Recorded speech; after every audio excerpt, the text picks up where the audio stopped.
Matt, would you talk about the difference between the original Brad Underwood defense and what he's doing now and how they've improved on that level? I don't know, I haven't done a study on it, but when you play with those two big guys, and that's what, obviously we had Haas, Hammonds, and Swanigan all at the same time, and it takes you out of, you learn and grow as a coach and build as a coach without big guys. You just don't end up at a low to mid-major school and have 7-footers, and if you do, the 7-footers are normally not very good. And so you build, kind of your philosophy and who you're around a lot of times with more interchangeable pieces, 6'5", 6'6", 6'7", type combo forwards. You might get a center here and there, but when you want to play them both together, those guys aren't going to be able to take passes away. They just aren't. And so you got to be able to clog the defense, and those other guys got to help them to a degree. So it's just, I talked to him about it before the season. I learned a lot with Isaac Haas. I learned a lot in trying to help him. I learned from him just because I'd never coached somebody 7'2", 300 pounds that was like him with size 22 shoes. And, he couldn't make sudden movements. If he made a sudden movement, he couldn't make the next play.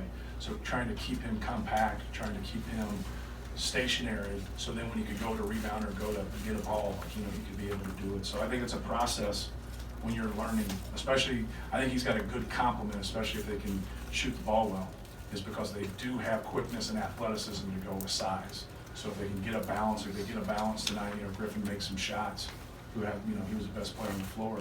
It really helps things. But in terms of their defense or whatever, he's a great defensive coach, no matter who's out there or what style he wants to kind of go with.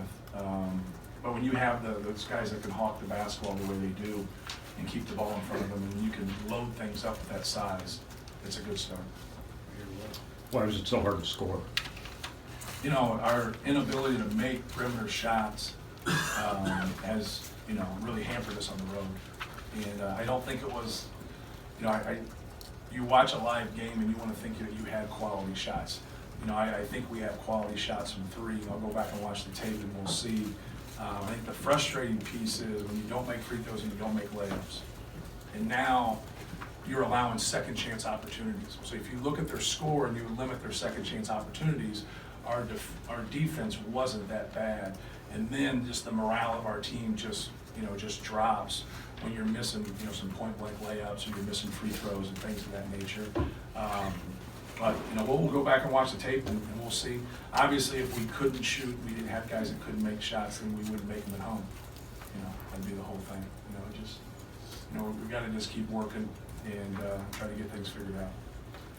Obviously, if I had the answer, we would be 3 for 17. Right? Yeah, I don't have I would that think so. answer. Matt, you've had a lot of great guards who get into people. Trent Frazier didn't start his career as a great defender, but what have you seen from him? Evolution, because he obviously bothered Stephon. Well, he's, the guys that normally come into your program, they come in for minutes, and they come in to play, they come in to shoot, and they originally grow into playing to win the game. You can see he's doing a lot of little things to help his team win. And he's not scoring as much, but he's still the same threat, and at least in my opinion. Obviously he's had good games against us, and he's a competitive kid. And his ability to play defense, his ability to use his quickness, like tonight, it's not that big a deal, but it is a big deal. He plays 33 minutes and didn't turn the ball over. You get 2 or 3 people that handle the ball all the time, they won't turn the basketball over. And you have good size, and you got a, legit, first team, second team, all conference type guy in IO to go along with that size. It's pretty good. So guys kind of finding their roles. I just talked to our guys about it. Everybody runs, rebounds, and defends. That's a constant. Every game, I don't care who you are. Play as hard as you can, play as tough as you can.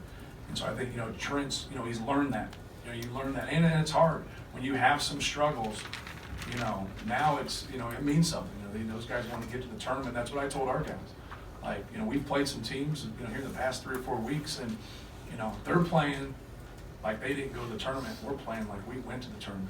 You still, I don't care if you go or you don't go. You got to have that hunger. And right now, I thought Illinois just played hard enough, out-competed us, and Trent was a big part of that. So with about 3:30 left or something like that, you sat down next to Travion for a while just to talk to him for a couple plays. Just what were you trying to get across to him there?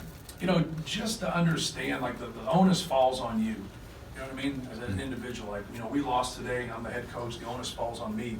But as a competitor and as a player, the onus is on you. Don't look to the refs or don't look to your teammates or don't look anywhere else. Just be a man about things and just take it on. Just, man, I gotta get better. Even when they're successful, that's what, like young people, when they're successful, success messes with them. And just, hey, we won this game, but I gotta get better. We lost this game, but I gotta get better. Just trying to get that mindset. He's a really good player. He's not consistent, but he's a really good player. He can rebound, he can pass, he can score on the block. Just trying to get him to, to understand those things. He gets frustrated and just trying to kind of make sure he knows, if you want to get better and improve and be that consistent player, you're going to have to get yourself ready and play better than he did. It wasn't just on him. We didn't have anybody to play with. I know you were worried about Kofi on the offensive glass, but I think 11 of their first 21 came on second chance points, and it wasn't him doing it. Just Correct. what do you chalk that up to? Was that the effort you were just talking about? Well, we're going to double team those guys. So we double the post anyway. So the one thing we wanted to do was limit the free throws. We did. We wanted to limit those two guys as offensive rebounds. But we really harped on, Alan Griffin. I thought he was great. I thought he was the best player on the floor. I thought he played harder than everybody else. And those 6 offensive rebounds that he got were huge. And so no, just trying to bottle up those guys. Kofi played for an AAU team that we got a commitment from. So I've watched him a lot and, seen people not throwing the ball in AAU and, not utilizing. And, you got to wait on those guys. You got to give them, they need time. And Brad's done a great job with him and done a great job getting him the basketball. And Georgie does a great job on the high-low feeds. And so we wanted to play off of Georgie and live with his perimeter shots, but not let the ball get in there. So from a coaching standpoint, I'm pleased that you look at, they went 1 for 4 from the line.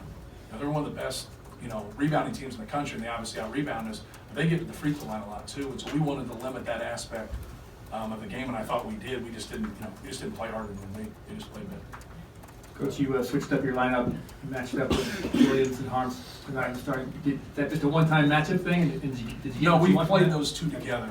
Yeah, and so when we played Virginia, we played them, and then they started, and then Matt got a concussion in the Nebraska game. So then Matt was out in the Ohio game, and then Matt was out in the Butler game. So then when he came back against Central Michigan, I just didn't start him, and he played about 12 minutes. And then our next game was Minnesota, our last game.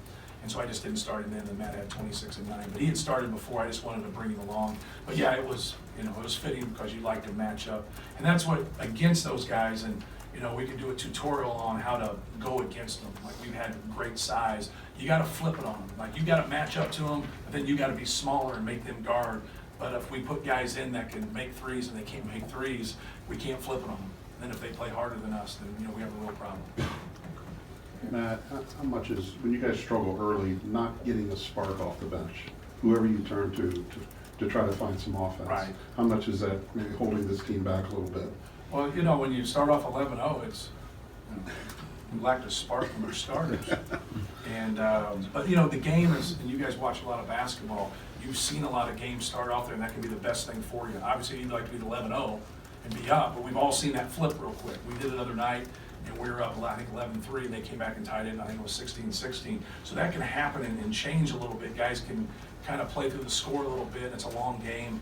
But no, we didn't get off to a good start, and then we didn't get a spark, from anybody on the bench. And that's what you're looking for. You're looking for someone to come in, and, Isaiah comes in right away and, makes a shot, and that was, a positive. But, we just weren't real consistent, whether it was our starters or our reserves tonight.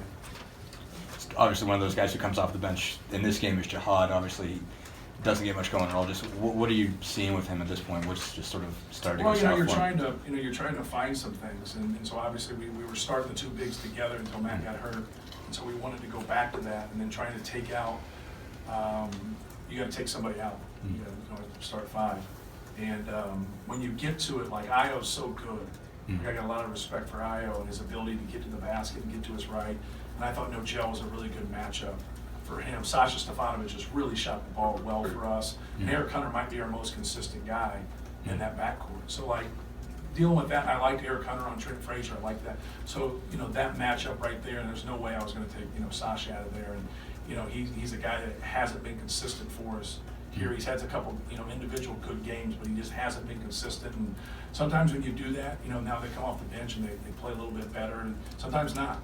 And you're making decisions for Purdue.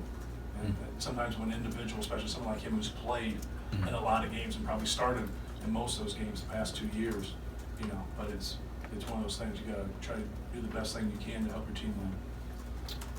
Can you make any sense of the troubles to finish at the rim, whether it was no gel tonight or pretty much whoever for the course of the season? Yeah, sometimes you go on the road and like, your threes aren't gonna travel. But if you're just missing point blank layups, you just gotta concentrate and make a layup. That's a hair baffling, but it's not something that hasn't happened in the past. When we went to Nebraska, like, we had the ball at the rim. We played Butler, we have the ball at the rim a lot. We have the ball at the rim a lot tonight, and we don't convert, whether that's driving layups, pull-ups, point blank layups, putbacks. You gotta be able to make a layup. Anything else for Coach? Thank you. Thank you.